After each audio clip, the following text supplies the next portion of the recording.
فَبِأَيِّ آلَاءِ رَبِّكُمَا تُكَذِّبَانِ۔ بڑا افسوس ہوتا ہے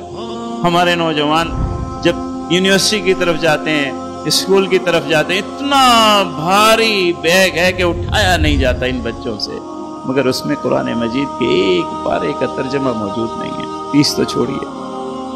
16 سالہ تعلیم میں، 20 سالہ تعلیم میں ایک پارے کا ترجمہ نہیں ہے، ایک پارے کا ترجمہ نہیں، اتنا ترجمہ نہیں ہے کہ کم از کم جو قرآن مجید نماز میں پڑھتے ہیں اس کا ترجمہ تو آ جائے بچوں کو۔ کیا تباہی ہے، کیا تباہی ہے۔ ایک مسلمان کی زندگی ایسی نہیں ہونی چاہیے، اسے تبدیل کیجئے۔ اگر آپ کے تعلیمی ادارے نہیں پڑھاتے تو آپ گھر پہ پڑھ سکتے ہیں، گھر پہ اس کا ماحول بنا سکتے ہیں، سارے خاندان کو جمع کیجئے۔ 1 گھنٹہ آدھا گھنٹہ لگتا ہے کہ اگر 3 آیات کی ترتیب بھی آپ بنا لیں، صرف 3 آیات کی اگر آپ ترتیب بنا لیں تو 4 سال میں قرآن مجید مکمل ہو جائے گا۔ 3 آیات روز کی آپ اپنے بچوں کو جمع کریں، بیٹھ جائیں 15 منٹ کے لیے، قرآن مجید کھولیں، ترجمہ کھولیں، پہلے آپ پڑھیں، سب سے سنیں، کسی بچے کی یہاں غلطی تو نہیں ہے، وہ 3 آیات سب کی درست ہو جائیں، پھر اس کے بعد ترجمہ پڑھیں، پھر اس پہ ڈسکس کریں، سب سے پڑھوائیں۔ 3 آیات اس طرح روز کرتے اگر چلے جائے، اگر حفظ کر لیں تو نور علی نور ہے، کوئی مشکل نہیں ہے،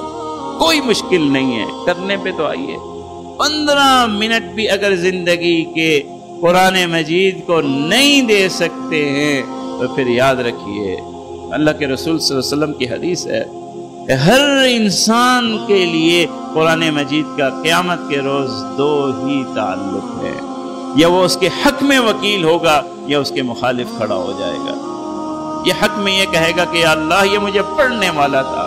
یہ مجھے سمجھنے والا تھا، یہ مجھ پہ عمل کرنے والا تھا، اے اللہ میرے اس تعلق کی نسبت سے اسے آج معاف کر دیجئے اس کی کوتاہیاں۔ یا وہ یوں کہے گا کہ یا اللہ اسے تو وقت ہی نہیں تھا،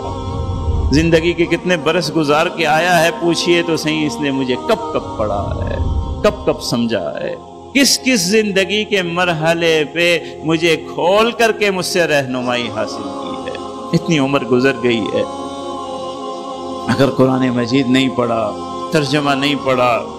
تو یقین جانیے بہت بڑے محروم ہیں، بہت بڑے محروم۔ یہ مت کہیے گا کہ وقت نہیں ہے، کوئی نوجوان بھی نہ کہے کہ وقت نہیں ہے، کوئی بوڑھا بھی نہ کہے کہ وقت نہیں ہے، تاجر بھی نہ کہے کہ وقت نہیں ہے، دکاندار بھی کہے کہ وقت نہیں ہے، یہ نہ کہے۔ جن چیزوں سے آپ کو لگاؤ ہوتا ہے، جو چیزیں آپ اپنی زندگی میں ضروری سمجھتے ہیں وہ کر گزرتے ہیں۔ قرآن مجید ایسی کتاب ہے اللہ کی، اگر زندگی میں اسے اپنے آگے رکھو گے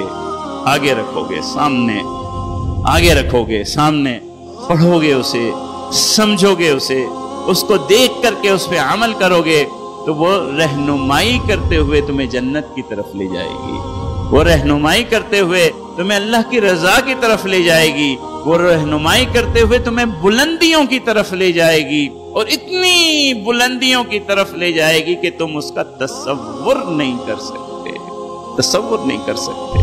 فَبِأَيِّ آلَاءِ رَبِّكُمَا تُكَذِّبَانِ وَمِن دُونِهِمَا جَنَّتَانِ